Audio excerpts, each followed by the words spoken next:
dimanche après-midi, le 4... on est quel mois déjà? 4 février. Si vous venez à Stan Hill, là au bord des cochons, c'est des courants sous-marins assez particuliers. Il l'avait écrit, mais tu sais, rendu là, t'as plus de choix, là. Mais c'est surtout que tout le monde se garoche dans les mouillages. Regardez ma petite bête qui rue d'un brancard.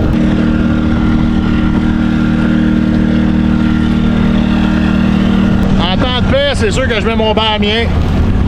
Mais ici, avec les courants bizarroïdes, on est tassé. Ce que je veux, c'est tourner avec tout le monde puis suivre tout le monde. Regardez, on le voit à l'avant, là. Regardez, 3-4 bateaux. 3-4 bateaux pas sur le même sens.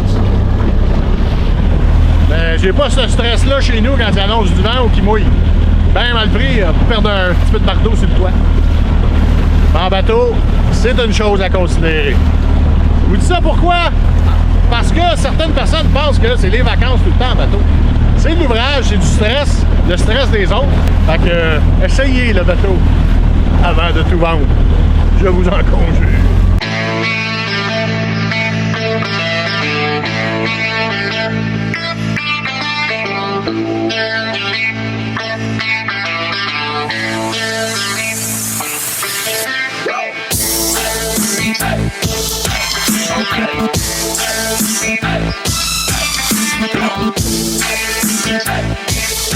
That's right.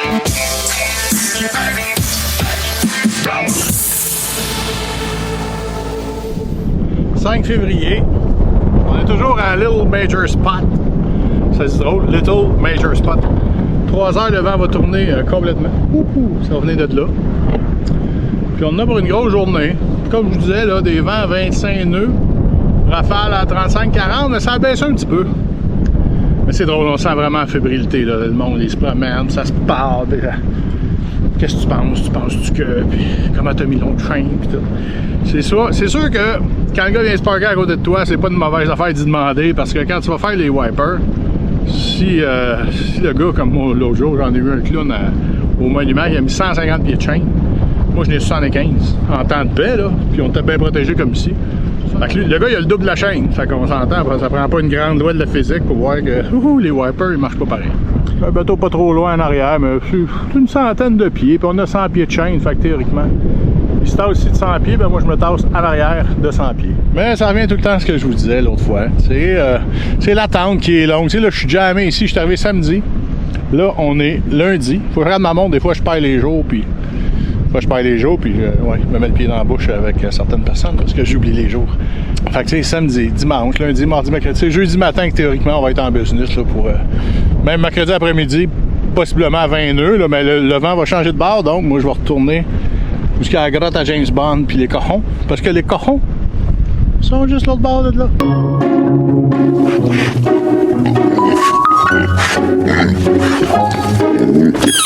Très bon mouillage. Mais les courants, comme j'ai déjà dit à quelqu'un, tu ne sautes pas à l'eau au Bama sans panne. Parce que des fois, ça paraît pas le courant. Par exemple, mon cousin Christian, le courant, il peut rentrer vite puis on le voit pas. Fait que, watch out pour ça.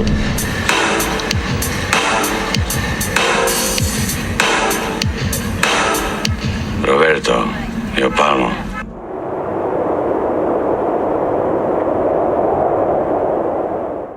Mardi matin, 5h52. On vient d'avoir une rafale. Là, ils sont steadés à 30. On vient d'avoir une rafale. Il doit être 40 facile. Là. Hey, le bateau, il s'est penché de, je sais pas, une dizaine de degrés. Ça dormait plutôt bien. Mais non, ça a été la première de 2 nuits tannante. Mais mon Dieu qu'on dort pas gros. Des clic-cling, des clac-clang. Tu penses que tu fais le tour de toutes les clic-cling, clac-clang, puis il y en a tout le temps. Encore 24 heures facile demain. Sinon plus. Boy, on s'en passerait-tu de ces enfants la même? Oui.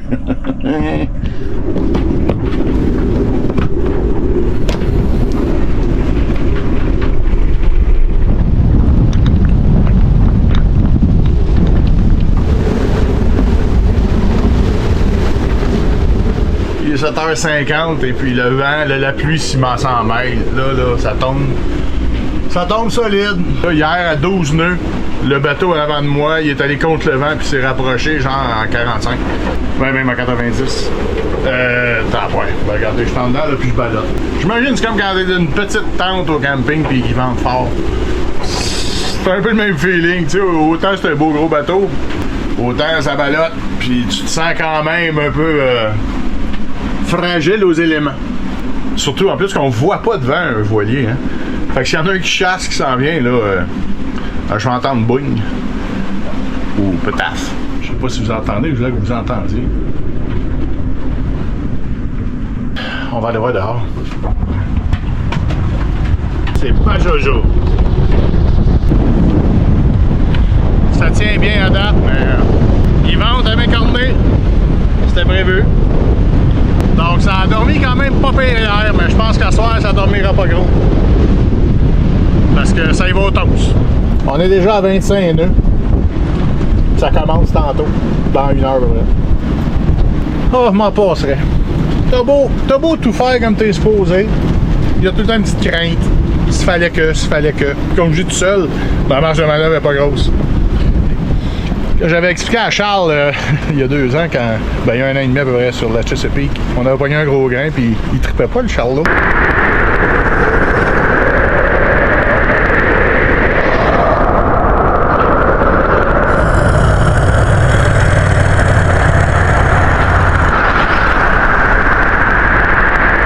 L'environnement, c'est stressant. Le bruit des vagues, le vent, le vent d'intérêt. La fébrilité des gens aussi qui sont très nerveux. Mais dans le fin fond, quand tu regardes le bateau, il ballotte là, mais ballotte pas gros. Là. Mais l'environnement fait que c'est stressant. Mardi 18h41, je viens de battre mon record, d'égaler 42 nœuds. C'est bon, 42 nœuds, là, on va vous dire, ça rentre au poste, là. 20 nœuds, c'est correct, là, mais le double, là, je vous le dis, là, la goutte. Les Allemands, je sais pas trop la Deuxième Guerre, je sais pas c'est qui, les Chinois. Tu sais, je suis arrivé samedi, en fonction d'aujourd'hui. Je suis arrivé samedi, dimanche, lundi. Là, on est mardi. Fait que, tu sais, ça fait déjà 4 jours que tu es en attente d'un espèce de coup de vent. Qui a commencé hier, puis qu'il y en a au moins jusqu'à demain soir. C'est 5-6 jours avec un petit stress omniprésent dans ta petite caboche, tu sais. Comme je vous ai dit, si moi, il faut que je chasse, si mon ancre lâche le fond, puis je me mets à glisser, j'ai des bateaux à l'arrière, puis seul, pour rentrer mon ancre, faut que je donne un lousse un peu à la chaîne, parce que dans 40 nœuds, mon moteur ne pourra jamais sortir de la chaîne. Donc, il faut que je fasse avancer le bateau un peu, donner un lousse, sortir ma chaîne de visite, revenir donner un autre coup, back and forth. Là, je me suis dit, au pire, je vais peut-être essayer de mettre le pilote, puis de juste engager le moteur. Au pire, qu'il me garde une petite affaire avancée, parce que ça prend un lousse en avant, sinon le moteur va brûler, le moteur du guindeau, pour sortir l'encre. Ça va vraiment passer. 22h20, en veille depuis plusieurs heures. Le Raymarine allumé, tout allumé au cas où si jamais ça chasse. Le perméable est sorti, la calotte, la flashlight, tout est prêt pour un quick. Go, on part le moteur, on bouge. Mais, nouveau record du monde pour Letty et moi-même. 45 nœuds de rafale, c'est-à-dire 83 km/h. Puis il y a 30 nœuds steady, puis égal. Disons que, en tout cas, au moins, ma chaîne a passé le test, mes amarres aussi, puis même mon Dodger, il est un peu magané, mais pas trop. Je m'en vais le changer de toute façon. Fait que c'est cool. Non, un bon bateau. Bon bateau solide, un bon ancre, une bonne chaîne, ben... C'est tannant. C'est tannant de penser de chasser dans le noir, parce que là, il n'y a pas de lune, rien, il fait noir chez le loup. Première fois des jeans depuis 1 an et demi. Puis je vais coucher avec. Ben oui. 1, c'est pas chaud. Puis 2, s'il faut que je me lève dans la nuit puis je sors dehors, j'aurai pas grand temps. Donc on va être prêt. Bon ben c'est fait. 8h30, le 7. On est parti de notre spot, Little Major Spot. Puis on a traversé vers le côté Staniel Key. Fait que là, on va venir s'installer ici pour être plus protégé. On a encore un 20 nœuds, ben il n'y a rien de fourrette. Fait qu'on va se trouver une place. Il y a quand même déjà du monde. C'est fou, hein? Mais encore là, par rapport à l'an passé, il n'y a pas un chat. L'an passé, c'était 3 fois le nombre de bateaux. Mettons qu'il y a 20 bateaux l'an passé à pareille date, là, il y en avait mauditement plus que ça. Dans le fond, c'est l'île aux cochons. Drôle à penser que l'an passé à pareille date, je marchais ici avec mon cousin Christian. Avec elle patronne. On s'en va à l'épicerie de Stanoki. C'est un gros classique que le temps passe vite, là, mais c'est vrai pareil, je peux pas croire un an. Fait que c'est ça, je fais pas les villages trop longtemps, je les ai filmés, fait que j'ai pas le goût de vous emmerder avec les mêmes vidéos, les mêmes drones, les mêmes affaires. À rigueur, allez revoir les épisodes de l'an passé. Déjà 10h30 vendredi, donc on est à peu près à mi-chemin de fête pour Shroud Cay. Petit vent, 10-12 nœuds, pas de vague vraiment, tranquillos.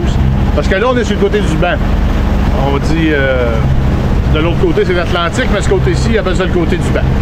On est protégé par l'archipel. L'eau est très belle, comme d'habitude. Avec le Genois grand sorti. Voyez-vous, c'est rare, hein, mais la porte patio est fermée en navigation. Pourquoi?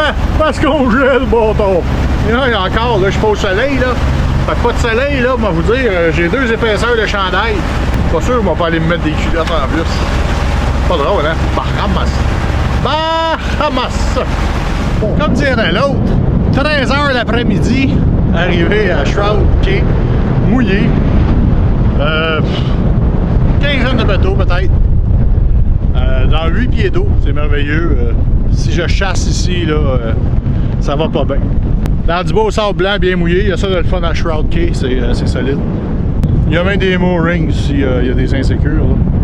Je vais vous avouer que ça me tentait d'aller faire du dinghy après-midi, puis aller droner.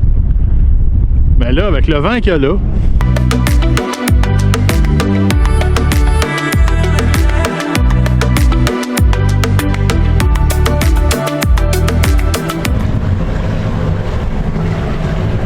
oui, comme le dit si bien Cabrel, le jour se lève à peine. Ben oui, 6h50 samedi, je sais, je chante bien, merci. On quitte Shroud Cay, puis on s'en va à Highbourne Cay. Puis je vous le dis, là, c'est drôle, là, ben vous, en tout cas, ceux qui suivent depuis le début, là, ça me rappelle Bourgeois, puis tout ça, on avait eu du fun pareil dans ces coins-là. Avec Nico, la petite peste, c'est là qu'on avait fait la pêche, entre autres, à l'angouste. C'est dans ce coin-ci, ça. L'eau est belle, il y a plein de recos, puis il y a plein de langoustes. Mais bon, been there, done that, bought a t-shirt. Donc, tout de suite après Highbourne, dans mardi, il annonce un petit peu plus pétard, parce que là, la vague est tannante un peu, puis le vent.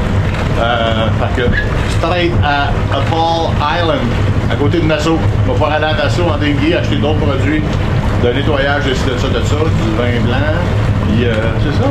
Ça va être l'avant-dernier leg, parce qu'après Nassau, il reste un grand leg en 2 shots, c'est-à-dire se rendre à Lévis, en Floride. Mais des grands legs de 5 heures, c'est plus tellement des grands legs à cette heure.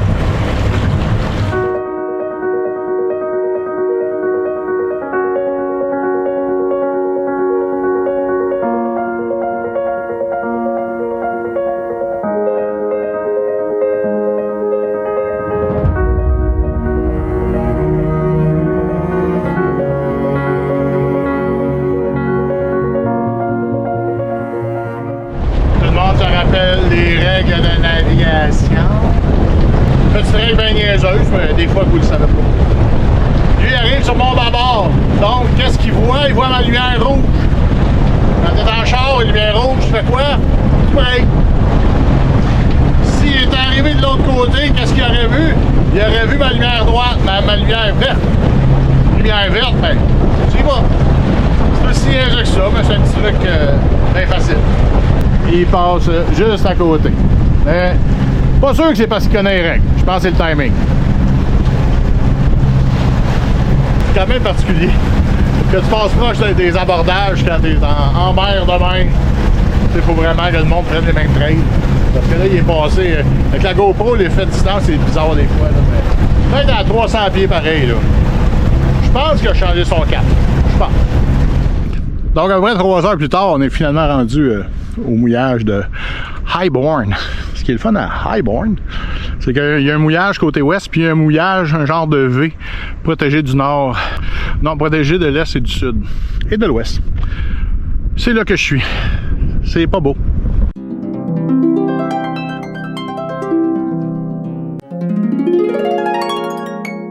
Là, on est samedi, là, j'ai su que demain, c'était le Super Bowl. C'est sûr que on s'entend quand on est ici, on pense juste à ça. Non, vraiment pas, mais j'ai quand même revêtu mon plus beau chandail de sport. Donc, dans mes rêves les plus fous, Bergie est trop vieux. Mais lui a coaché et ça a bien été. Retour de Dale Hunter à Québec. Oh, palais! Moi, je dis que ça s'en vient d'ici un an. Oui, je dis ça à tous les ans depuis 98, je pense qu'on est parti de 80. Voilà. On continue d'espérer. C'était trop le fun. Dans le temps, il y avait des Nordiques à Québec. C'était bourré de francophones sur les deux clubs. Puis c'était intense. Là, le Canadien. Si les Nordiques étaient là, je pense qu'ils seraient moins patients. Mais ça, c'est moi. Ceci étant dit, je m'amuse. Comment ne pas s'amuser? Bon, ok, fini de s'amuser. J'ai un épisode à monter.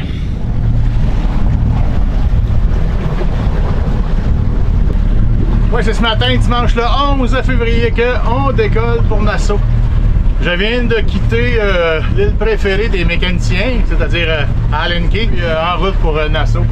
Fait 5h30 de nav environ, 15 à 20 nœuds de vent, arrière, un peu côté arrière, rien d'effrayant. Alors ça va se planquer à Atoll Island, juste à côté de Nassau. Particularité d'Atoll, pour rentrer, il faut faire bien attention, et de 2, Nassau se fait en dinghy. Donc je peux aller à Nassau, voir mon ami Peter à Marina Nassau Harbor Club and Marina. Écoutez, ça me fait un petit peu mal au cœur. Surtout ce matin, j'ai l'impression que là, je quitte les Exuma. C'est le pas numéro 1 vers la matrice, c'est Nassau. Fait que, ouais, les belles eaux cristallines. C'est encore très beau l'eau, pareil là-bas. Mais là-bas, on s'en rappelle, tu sors ton dinghy de l'eau. Tu barres des portes quand tu t'en vas. C'est le retour à la ville. On navigue le champ de mine entre Allen Key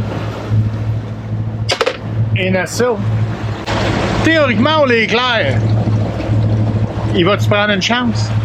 Je pense pas, non. Des gros rocos, comme dirait Steve Burgess.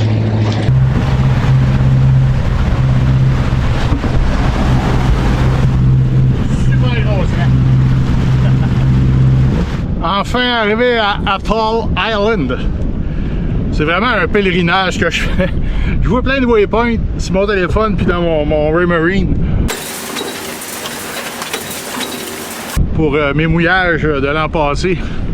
Ici, je suis venu avec Christian, je suis venu avec Sylvie, je suis venu avec Nathalie et Martin, on avait fait de l'apnée. Avec Sylvie, on avait un maudit gros poisson en dessous. C'était un tarpon, je suis convaincu.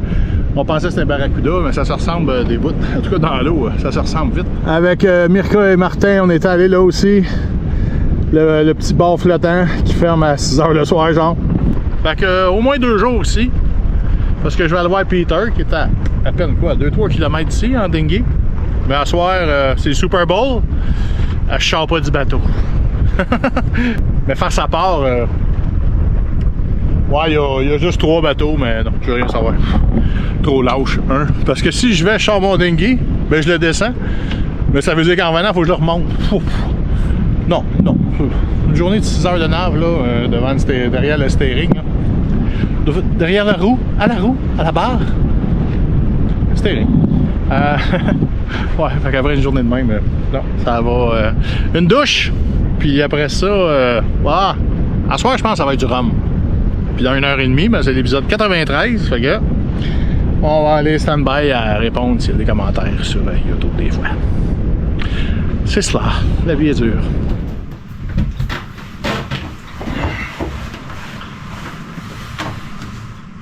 En effet, la vie est très dure, très dure. Écoutez, j'espère que l'épisode vous a plu. J'ai passé 5 jours au même endroit, donc j'ai essayé de vous rapiécer du mieux que j'ai pu ma remontée vers la Floride. Est-ce que le petit cœur commence à battre des bouts? Oui.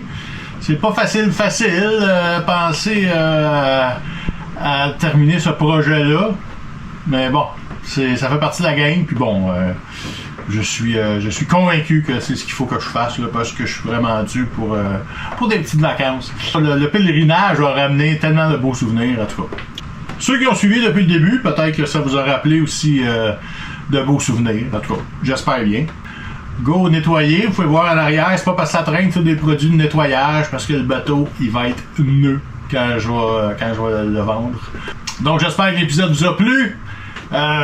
Merci à mes amis YouTube. Merci à mes contributeurs Patreon. Merci de me commanditer et de me donner une petite chance.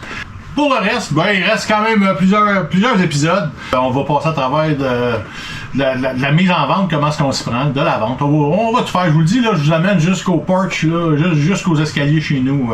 On continue l'aventure qui va changer de forme, mais qui va continuer après une petite pause raisonnable pour se ressourcer.